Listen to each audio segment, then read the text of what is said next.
and we want the fans out of their seat. We want to score goals. We want to get them, momentum on our side, and then on the flip side is when we don't have the ball, is it we got to be dogs.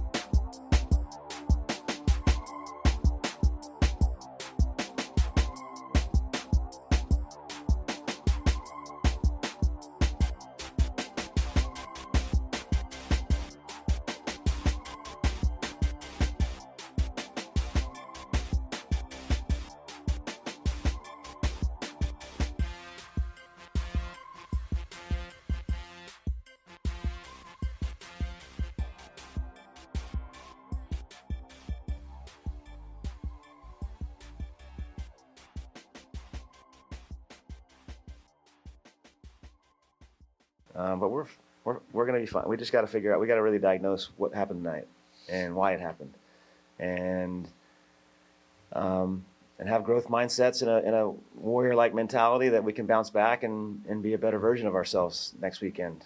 But 3 losses at home is unacceptable. It's not acceptable. Got to figure out what it is. Well, why? Because we had a great week of training. We had a great week of training that guys were engaged, guys were with intensity. The mentality all week long was it was all there. So I'm a little shocked that it wasn't translated, because usually as a coach, when you have a great week, it translates on the weekend. And we just didn't find rhythm, and we didn't hurt the opponent enough. Well, hey everyone, welcome to the Afterburn Soccer Show. I'm Nathan Hill, your host. You can follow me at Afterburn Soccer on X. And over on Blue Sky as well.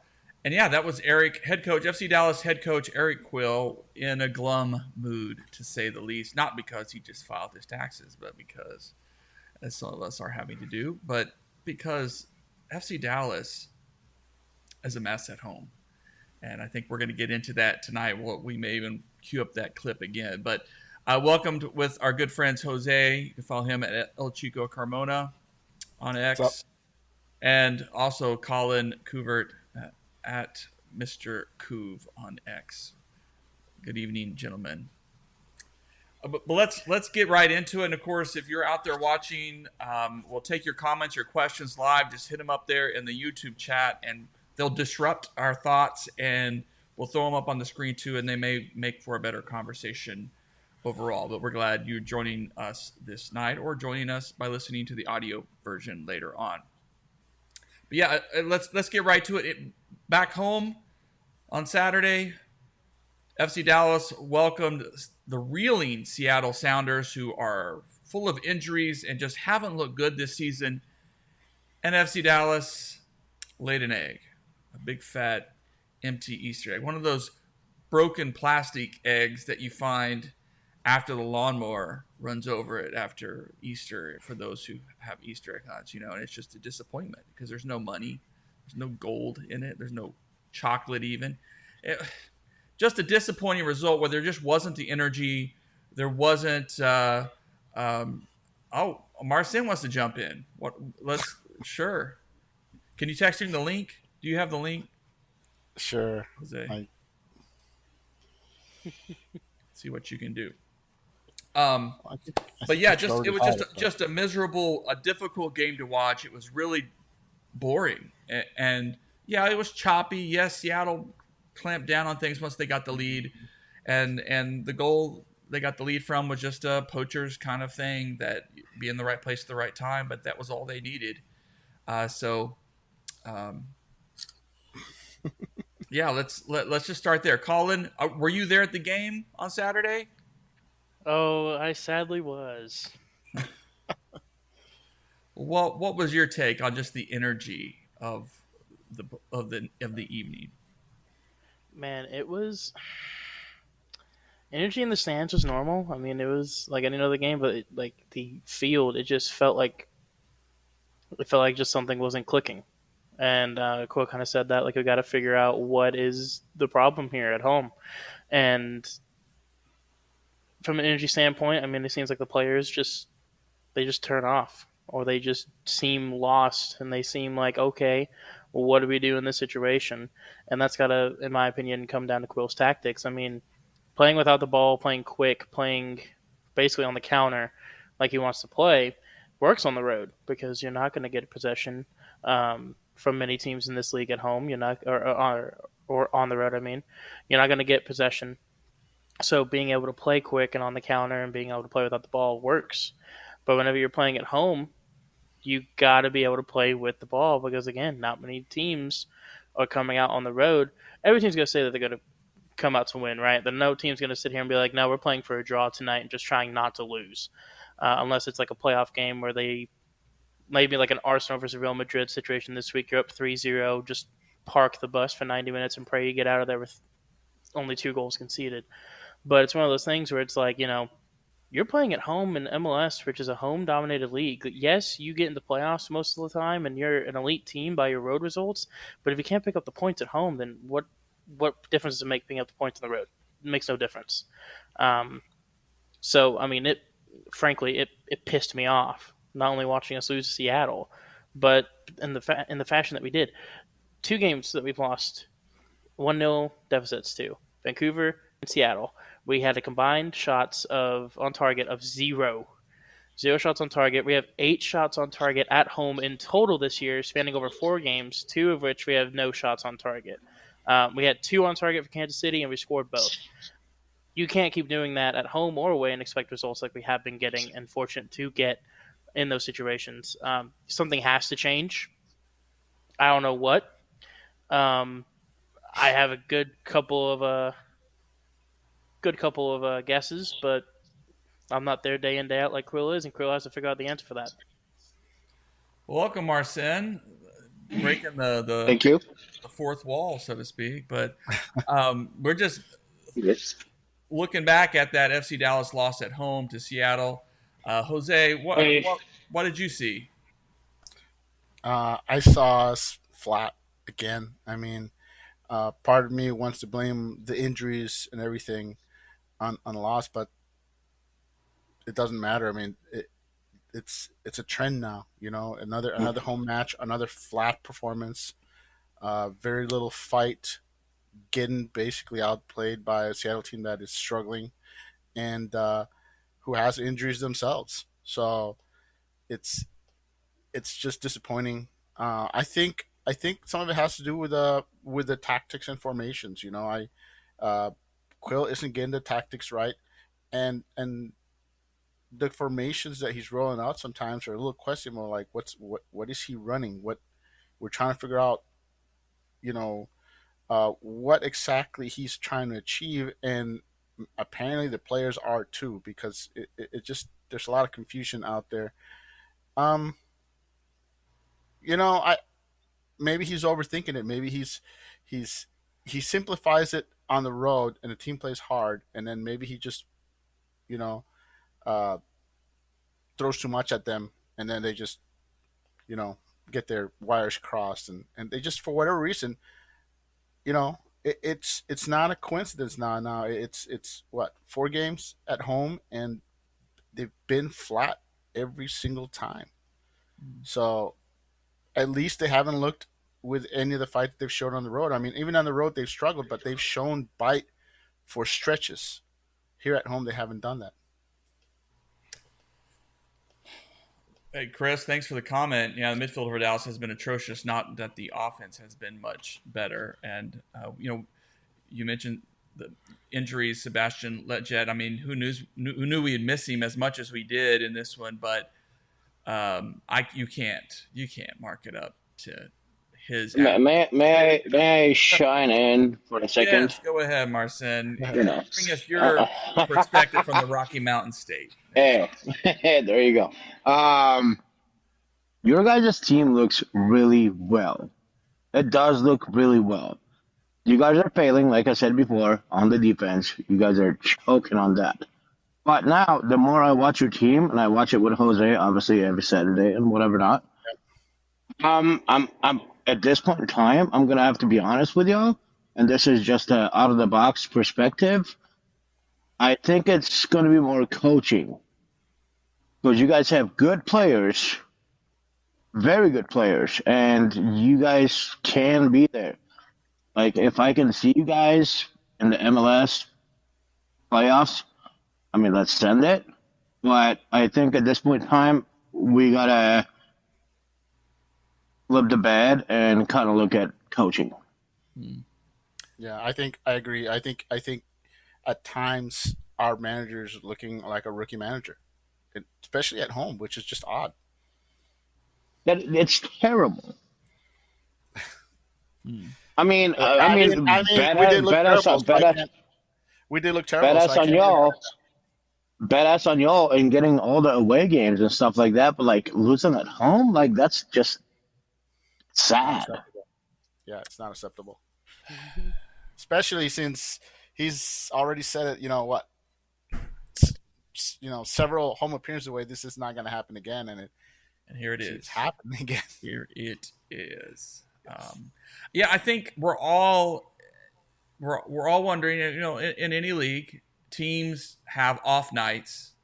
They have games where they come out flat and they either grind away out of it or they just lose. I mean, but when it becomes a pattern, and that's when we're issue. Now, I think a couple of key things for me. Not that they were looking great before Musa went off with his sprained ankle, but that was still a tough moment for this team. But the bigger moment for me, I think, was in the 8th minute or whatever, 9th minute when Kike got his yellow.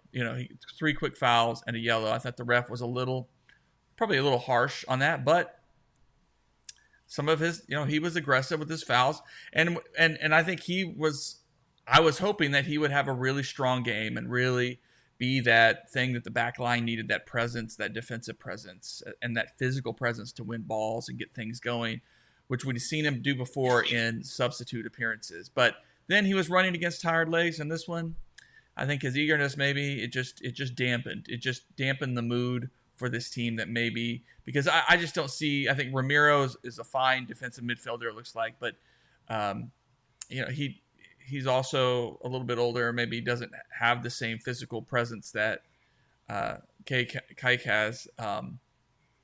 So yeah, I mean, and then Patrick Delgado, I think was there. The midfield is the issue right now as far as how do we get the most out of these guys. But I'm with you guys too that I think are we seeing Quill's learning curve in real time? And maybe we are. Well,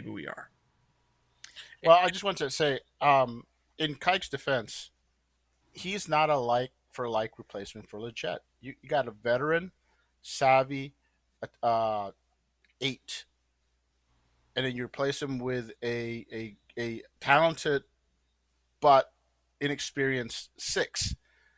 I mean, if it would have been Ramiro that was out and you're bringing Kike, then that's for like. Then we could say, okay, we can compare then.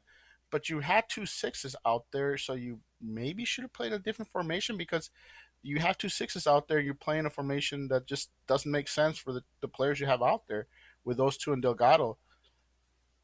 Who's the guy that's going to progress the ball? You didn't have that.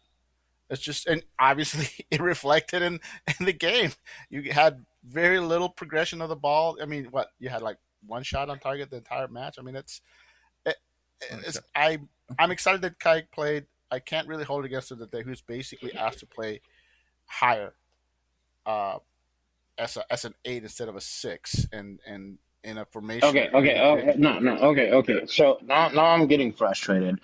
And I love you guys. Thank you for having me on this chat and stuff. I want to say better words when I'm trying to stop myself. Like I said before, y'all got a badass team. Your coach is failing left and right. Yeah. Okay.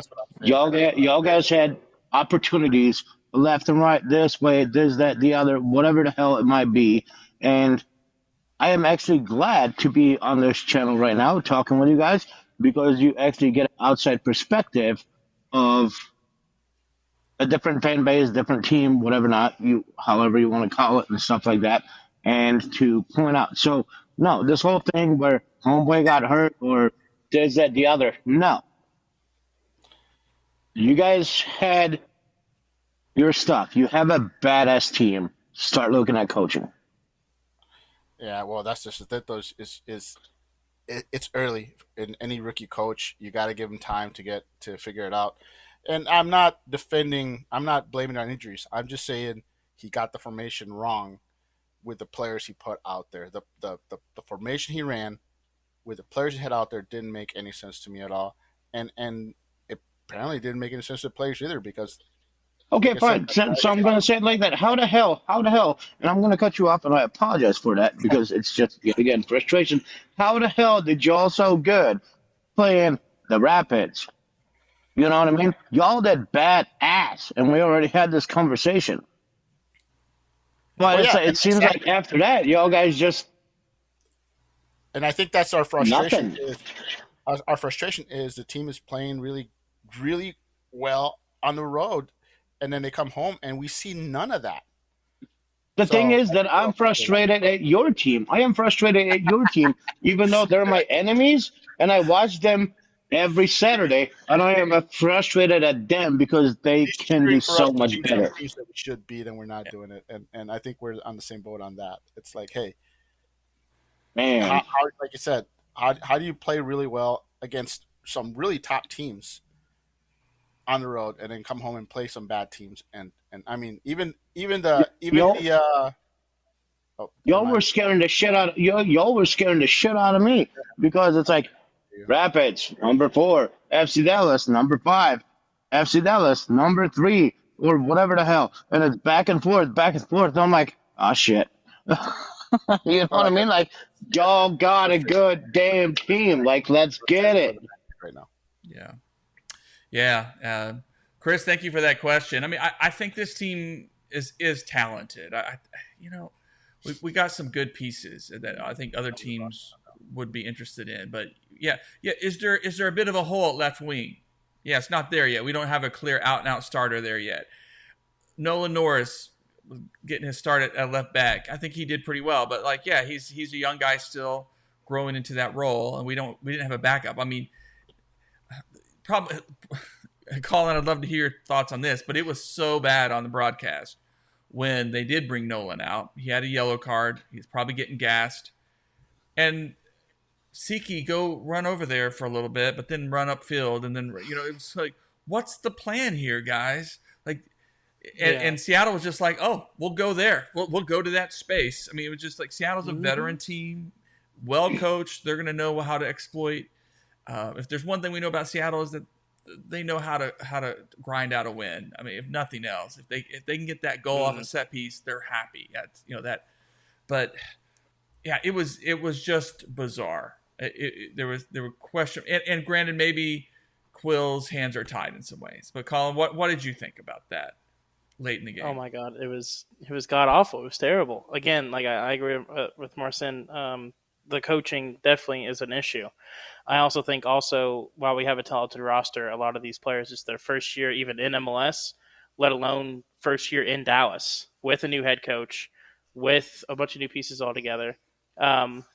So you have like Lucho having to learn that, in Cincinnati, yeah, he had talented players around him, not really as talented here in Dallas. So he has to learn. I think he's in his own head a little bit. He's trying to do these fancy little flicks, and he's trying to do like these technical dribbles to get himself some space. And it's like, bro, just play the simple 5-yard pass and go. Like, play it simple and keep it simple, just like you did in Cincinnati. You got to be able to trust your teammates around you. Kaike, I mean, he's 18, didn't play a professional first team minute for Gremio, I think it was Gremio. And he's coming straight into MLS with no experience, a hefty price tag. And from what I've seen so far, dang worth it so far. I can definitely see the potential, and I can definitely see how good he is.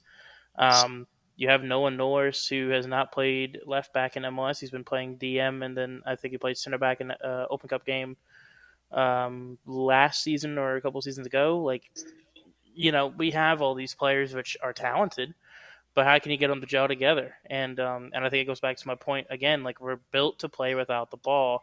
In MLS, you had to be willing to play with the ball at home. You got to be willing to change it up. I mean, when you look at the Seattle teams like Dempsey and Obafemi Martins years ago, The reason they were so good on the road and decent on the road is because they had the pace of a Fleming Martins, but the technical ability of Dempsey. We had the pace of and I'm not trying to compare us to Seattle in that case. That Seattle team is one of the best teams Seattle in MLS, sucks. in my opinion. Yeah. Yes. So it's one of those things where, I think we can replicate that definitely on the road, but we have to figure out how to play with the ball at home and not look confused. Or one thing that I'm going to rant here for a minute, and I already have been, but I'm going to rant even more. Something that pissed me off. Me and Sam both are sitting here for a solid 5 seconds. Ramiro has Shaq Moore completely open on the right side. No one near him within 25 yards. Ramiro sees him, and instead of playing the ball instantly, all you got to do is just lob it in the general vicinity. Just get it over there to him, and he'll get there.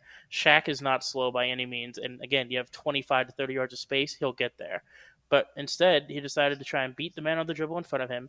And then, as another man tries to come and close him down, tries to play this 25-yard, insane, harder, on the ground, curling effort of a ball that Lucho Acosta would probably struggle to pull off, and he's an MVP of the league. And it's just like we're trying to play we don't know what to do. We keep second guessing, we keep worrying, and it's bad when I'm looking at the defense like Ibiaga, Uragide, and Shaq Moore, and I'm thinking, wow, that's the best part of our team. When we have 10 million plus players in the attack, we have a midfield that's young and promising and looks good besides Ramiro. What are we doing? On the road, I'm happy, and I'm like, oh, we can get a win or result. At home, I dread home games. That whole 2-hour ride, I'm like, how are we going to lose today? Cool. I just had a quick question for you. Not to change subject, but since you were there, how was the atmosphere at the game with what you were seeing? Man, that's the thing, man. The atmosphere compared to last season, obviously it's not as packed or as loud. And that comes with the stadium renovation, having, I think it's 7 or 8 sections closed, and then you have 2 sections that are they're basically, from what I understand, yeah, they're halfway filled, but that's mostly the not to expose Dallas here, but the giveaway sections, from what I'm understanding, and the youth team sections and stuff. And I mean, here's the thing, guys. That home section, I wish I could see it on camera sometimes. It's completely packed. It's completely full. We have not had any attendance issues besides what's naturally closed off. The supporter section, in my opinion, is louder this year than last year, and maybe without the empty space, it echoes off those tarps a little bit more. It seems louder on the broadcast from the first couple games we saw. And the support, I mean, again, it's going and going and going.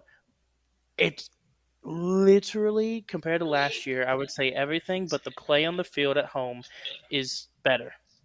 It's sad when I'm saying that Nico Ball is doing better than Quill Ball, but at the same time, everything is better. The atmosphere is getting better. We're getting louder, getting more supporters. Yeah, we don't have that huge section on the away end, but you look at everything, and it's just like Mar Cin was saying. It's coaching, and in my opinion, I'm gonna give some credit to the players. It's fluidity.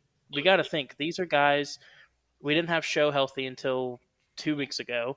Kaike wasn't ready to go for training until 3 weeks ago. You have defenders like Giovanni who can't stay healthy, which they were banking on him up until January being the right back when they confirmed his injury was out for the season. I mean, it's just one of those things where it's man, yeah, you're doing everything you can, but sometimes you can get shot in the foot, and it doesn't help when we're shooting ourselves in the other foot too. So I just want to say it's maybe the Very wrong nicely week. said. I would say maybe it's the wrong week to praise Nico Ball because they man, got waxed 5-1. he did his version lie, of the Quill yeah. talk. This is unacceptable. This will not happen. Yes. Oh boy, yeah. Well, yeah. That's why I encourage fans not to. I think there's a lot going on, and I do think Quill is getting. Quill is definitely bringing an attitude to this team. He wants a dog mentality. He is passionate about the game, passionate about the team. That's great, right? But then he's got to figure out quickly how to translate that into man management and to certainly look at what's going on in practice, but also hey, what formation am I going to solidify these guys around that's going to get the most, especially when injuries happen, and injuries always happen. So we're going to have to see him grow quickly, and I don't think I think this is not good.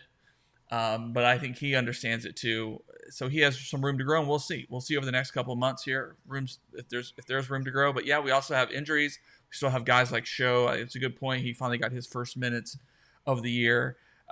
So some things that are still happening that are adding to the kind of the challenge here. But every week it seems like we're learning something new about this team. And if they can keep this road form going, they'll get some points ahead this next 3 weeks. And that'll help settle some of the. Is it something that we're more excited about the team going on the road than playing at home? I mean, that's crazy. Wild. I mean, it's but that happens. But that happens in this league because at home teams want to sit back and counter. And so you got to be able to possess the ball and do something, express yourself with the ball. But on the road, it's easier to sit back a little bit, to have a guy like Ramiro, Keiki, like settled into a little more of the groove, clean up balls and let guys run. Now, let's shift real quick. Musa gets carted off with a sprained ankle. I mean, there was chatter in our fan chat and stuff of like, oh man, this is Achilles or something, but it is just a sprained ankle. There was no word yet. I haven't heard word yet on how long he's going to be out, but it might be a couple weeks. It looked like he rolled his ankle stepping on another player's foot, just kind of rolled it, which happens in life. So hopefully out for no more than a couple weeks. Logan will step in and get some good minutes to see what he can do in his absence. I think the biggest frustration with Musa going down, it's not that he went down, it's that our best players, for some reason, always tend to go down against Seattle of all teams. Oh, wow. So it's just, as a fan, it's like, oh my God, we're playing Seattle and another guy goes down. Yeah. How about this? I mean, since you guys just played them and stuff like that, I'm going to the game in 2 weeks from now. We're going to handle that business for you guys. He means the Rapids are playing Seattle in 2 weeks. That's great. And I mean, I bet you you guys are hoping that the team that showed up against us shows up against you, because Seattle wasn't really all that impressive. It's just we were just really bad. I think that's the other frustrating part is it's not like Seattle looked amazing. Can I say something? And sure, this is going to be towards Rapids and stuff like that. Last night's game versus San Diego, we showed up, and we showed. Can I use bad words on this channel or not? Sure. I don't think there's. We showed the fuck up. Okay, I mean the goalie gave us a penalty kick. Makovich gave us a penalty. He scored the goal. Navarro. I mean, if you look at the highlights, and I would appreciate you guys because I watch your guys' games and stuff like that.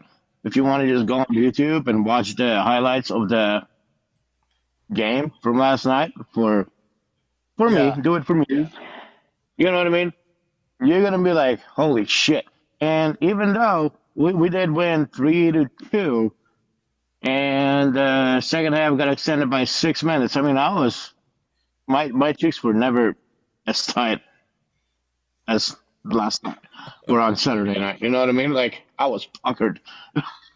I'm actually glad that you brought up the 6 added minutes, because as a fan, I'm frustrated because I'm watching. I mean, not that it would have made a difference. Let me point that out first.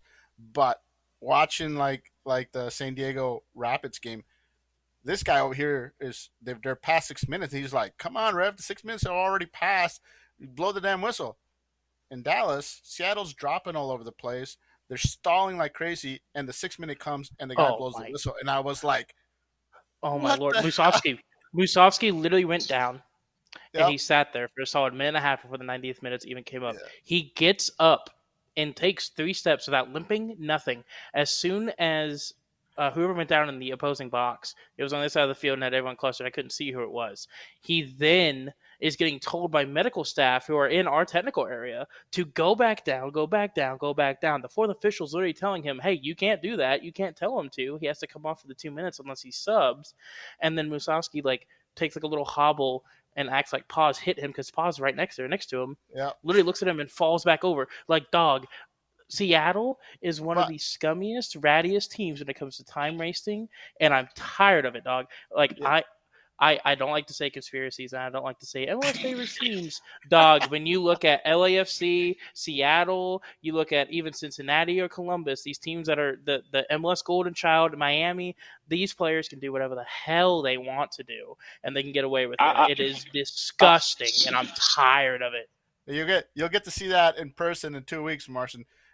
I'm not Oh. saying. Look, I'm not saying it would have made it different. The refs could have given us I, 10 I, more minutes, and Dallas played so I'm gonna bad. be I'm gonna be the guy that's gonna run out onto the field screaming, "I didn't hear no bell." I'm just saying. I'm not saying that we would have gotten 4 or 5 more minutes. We would have won because that wasn't going to happen. I'm just saying it was just frustrating to see 2 games go to 6 minutes extra, and one ref, because of the players going down and stuff, extends the game, and another one allows the other team to fall all over the place, and then just lets them Dude, get I away with don't it. like our ref at all. Our ref is an asshole, We should have and we should you have had our ref. witnessed him. You witnessed him. He's an asshole. Yeah, he was, and like I Good said, Lord. it's Seattle's not even that good, and so why are the refs let him get the calls? I don't know. It could be the fact that Dallas isn't playing with a lot of dog in them at home, and maybe the refs It's are okay. just feeding off of that, It's saying, "Hey, okay. you It's guys are okay. usually fine. We're not going to bail you out." We will handle the light work, and we'll take care of the Seattle Downers. Okay. Well, somebody Well, has to. 'Cause I can't stand to see Seattle make another run to the playoffs. After starting so badly. Using our match against FC Dallas as a springboard would just suck.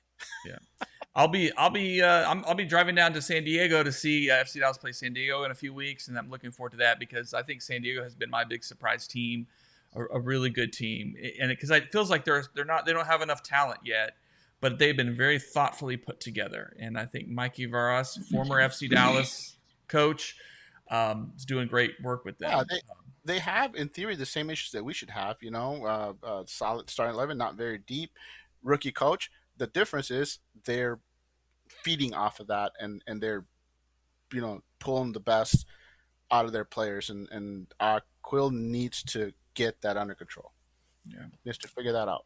Well, let's shift over real quick. North Texas Soccer Club played Austin FC2 on Friday night, and went down and traveled to Austin to their rivals, and it was a fun game. It was a pretty good game, and we can't hear from Gall for just a minute, but it's a long quote there. But Gall was pretty pleased with how the team played over the whole 90 minutes.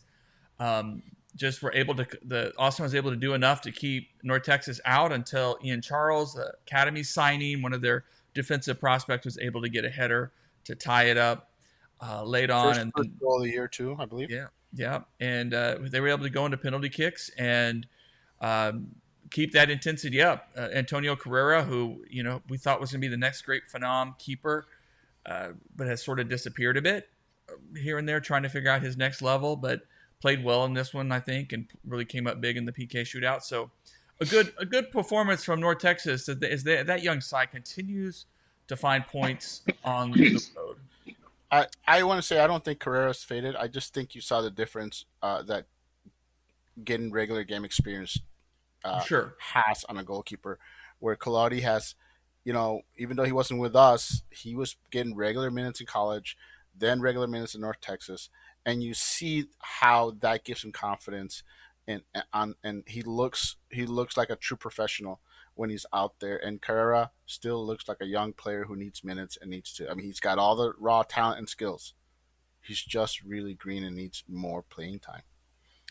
Well, and I think when I say finding his level, I just like he was loaned last season to, I think, USLC for a bit, got some minutes there, but he really he needs that consistency. So I agree. I mean, I think he's probably too good for next pro, but it's just that he maybe hasn't found that loan destination yet that'll guarantee him those. That'll guarantee him starts. And the North Carolina loan, he wasn't guaranteed starts. He got some starts, which is great, but like you said, you'd prefer a team that's going to start him week in and week out. All right. Well, all right. We're going to keep the show tight tonight. I have a hard out here in a few minutes, but it's let's just look ahead. we got some big games ahead. I realize I've just been so focused on last weekend. Minnesota next. The road trip, a 3-game road trip. First to Minnesota. Minnesota's been really good this season. They have a new head coach. Seemed like they got a good guy. And then to Miami, match I think some FC Dallas fans are trying to go to, which has been moved. It's going to be a Sunday match, yeah. Sunday match. And then down to visit San Diego for the first time in club history. So that'll be an interesting run. But let's just focus on Minnesota. Minnesota's been a very good team. Dallas has had some success up in Minnesota here and there over the past few years. But it's going to be interesting to see how these two teams clash. And, of course, who's healthy and whatnot. So let's do some predictions. Guys, look at that Krispy Kreme. He's just rubbing that in my face. Some pure sugar. That's good. I love Krispy Kremes. So Jose, you have a thought? What do you have a prediction in mind for this weekend's match against Minnesota? I'm going to go with a 1-1 draw, but I want to tell you that I'm concerned with this road trip because if Dallas were to revert to last year's road form, we could be in real trouble. I mean, three road matches in a row, and I don't like the fact that they're, once in the Midwest, once in the East Coast, once in the West Coast. I don't like that. I mean, why can't we have 3 road trips on the West Coast, 3 on the East Coast, something along those lines. The Minnesota one isn't so bad, but I'm just saying, I hope they keep their road form going. Otherwise, 3 bad results on the road could really, really send this team into a spiral. So I'm hoping that the team keeps playing, with grit on the road, and I will be cheering for. I think it's going to be a 1-1 draw against Minnesota. All right, Colin. I'm going with 0-0. I just think Minnesota plays the 5-back very well. They play very defensive. They play on the counter. Again, I think we are going to be very confused on how to play without the ball. Again, it's not going to play to our normal road tactics, and we might scramble if we, again, keep playing like we have been without the ball like we do at home. It's going to be an easy, just no goals conceded for Minnesota. We got to figure out how to move the ball with the ball. So I think it's going to be a 0-0 draw. Mar Cin, you have any thoughts? Any predictions? Oh, yes, I do. Yes, I do. Are you going to share them or not? You're fucked. It's going to be a very bad away game. Mm. And I don't mean to say it like I'm not hating or nothing like that, but unfortunately, Minnesota is going to push your shit in. Well, we played like we played again at home. That's a possibility. So I apologize, and I'm giving you my honest opinion. You know what I mean? Like, dang. Like, I want y'all to win. I do. But I don't see that happening, so I'm gonna say 2-0 Minnesota. And usually I got you guys' back. Keep that in mind. I always give you guys props. Yeah, I'm torn on this one too. I mean, part of my gut says I think we're going to have our first away loss of the season, just with some injury issues and things. But this team has surprised me so far on the road, and they found some ways to make things interesting. So I'm going to go with a 2-2 draw, and I think it's going to be late and it's going to be controversial. But I think this team's going to rebound after the disappointment at home. I think we have seen that a bit. Not the first 2 home games in a row, but we've seen them be able to bounce back mentally, and I think that's a good sign. But I think it'll be different against Miami. That's what I'll say. May I say one last thing? I think y'all need to get a bad loss versus away, because I think if you guys will do that, or somebody else does that, I think that's gonna light more fire under your butt at home. Okay. And you will have more home games of wins. You know what I mean? Yeah. I disagree. Okay. Well, no bad. Honestly, duh. No bad losses on the road. We already have enough bad losses at home. We don't need any bad losses on the road. No. I'm saying you got to take some to win some, man. That's what it is. Yeah, like I said, I'm concerned. I'm hoping that the team keeps their road form going because if that's the only thing we got going for us right now. In all honesty, I want to see. I'm sorry. I want to see Rapids and FC Dallas in the playoffs of the Western. And if it does happen, I hope to see both of you. Obviously Jose is going to come, but I hope to see both of you Sure. at I'm the gonna do game. my best. Do our best. Let's So- hope that happens. All right. Well, let's leave the show there. Of course, I'll be posting the audio wherever you find podcasts. You can listen in on your commute or your break at work or wherever it is to get things going.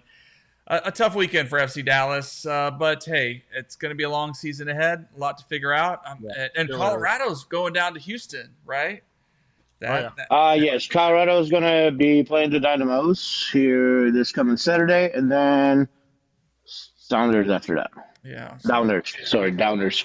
But Houston's a sneaky team, but I think Colorado's got points there waiting for them. I think they're you better kick the crap out of those guys. Yeah. I hope to win the next. To be honest, I want to win the next 4 games. Yeah. We need to win the next 4 games. Good. We need to. All right, we'll leave it there. Thanks, Jose. Thanks, Colin. Thanks, Mar Cin. Thanks for jumping on. Of course, go subscribe to Afterburn.soccer and watch all the content we have there. And we'll see you later this weekend, everybody. Good night. Go FC Dallas. Go FC Dallas. Beat Dynamo for us. Bye, guys. We will do. Bye.